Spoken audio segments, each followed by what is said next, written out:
So, putting it another way, let's say we go back to the days of the caveman. The caveman sitting in a cave, here's a cave, and this is a man sitting in a cave, or a woman. You see that drawing?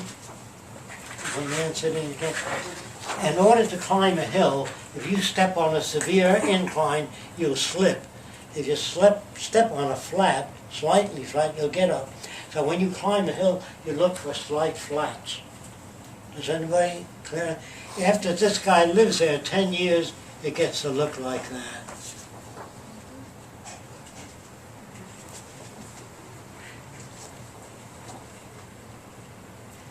He doesn't say, I gotta make steps to get up to the cave. Can't. It occurs as he walks up the hill. Time and time again, he steps on the flat areas and it changes. Then when he moves from this cave, he brings that knowledge with him, called associative memory. So if you're walking down the street at night and 3 black men are coming, they beat you up. The next time she sees 3 black, she crosses the street. That's associative memory.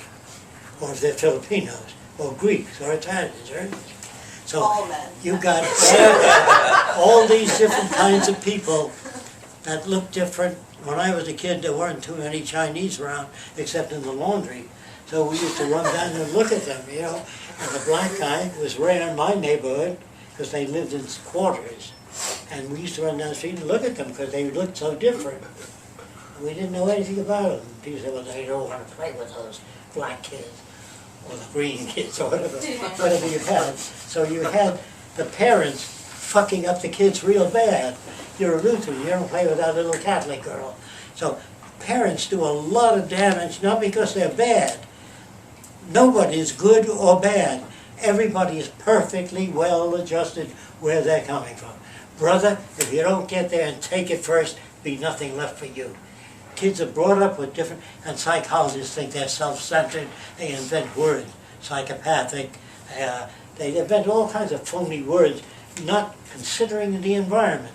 The environment makes bigots, prejudice, Turks. The difference between a Turk, the difference between a creative, productive person and a lazy person is environment.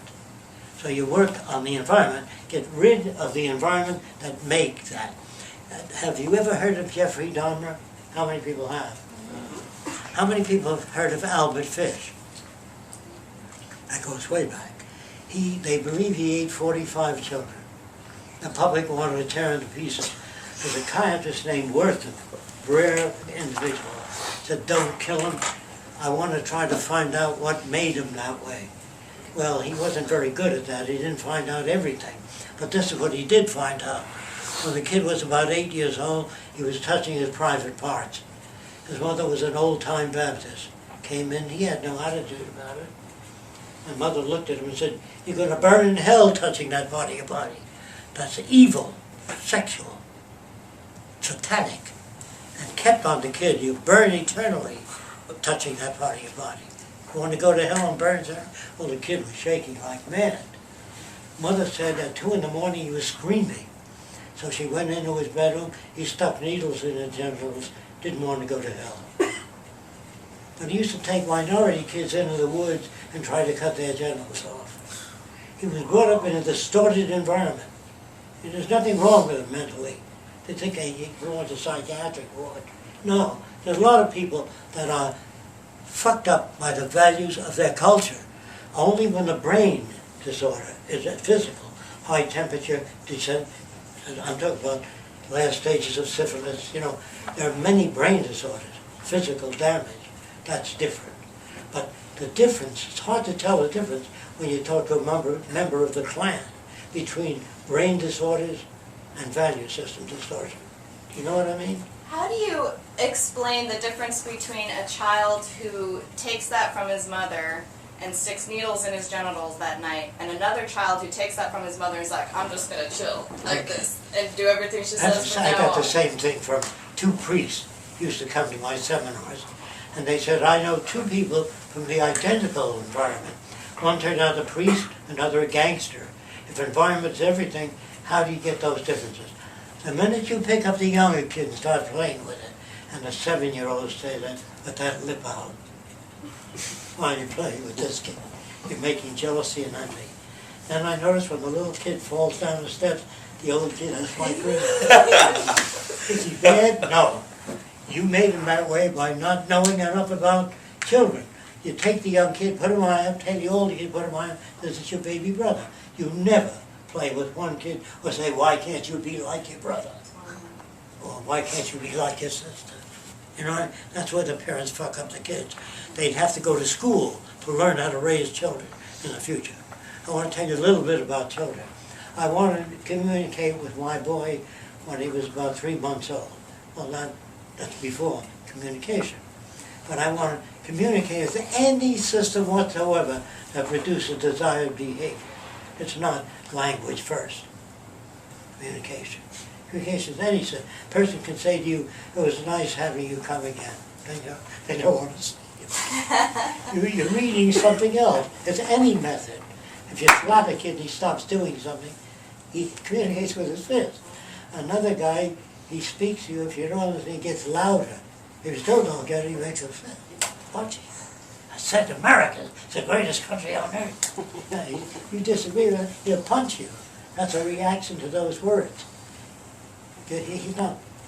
No one acts automatically. No one has free will. All that's another bullshit word. That we can make choices. We can't. Depends on where we're brought up.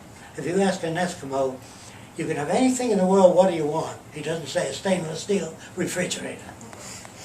He doesn't have his vocabulary. Yeah. An Eskimo never dreams of walking on a palm-fringed beach unless he's seen a movie, you understand, or books or pictures.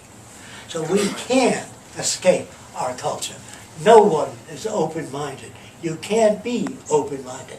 You can be more flexible than others, but you can't be open-minded because you have a language and a way of thinking superimposed upon you by your culture. So when I was a kid, I probably made more mistakes than anyone I know because I tried more things. So no one, I want to say this clearly if I can, no one ever makes a mistake in their life. They do with what they know. No, the first guy that fooled with nitric acid and glycerin, he disappeared in the building. His brother-in-law wrote, never play with it. There was a guy in France that built a set of wings that extended 3 feet on each side, and he knew he could fly with those. So he jumped off the Eiffel Tower, and he died. And his brother-in-law wrote, make wings larger next time.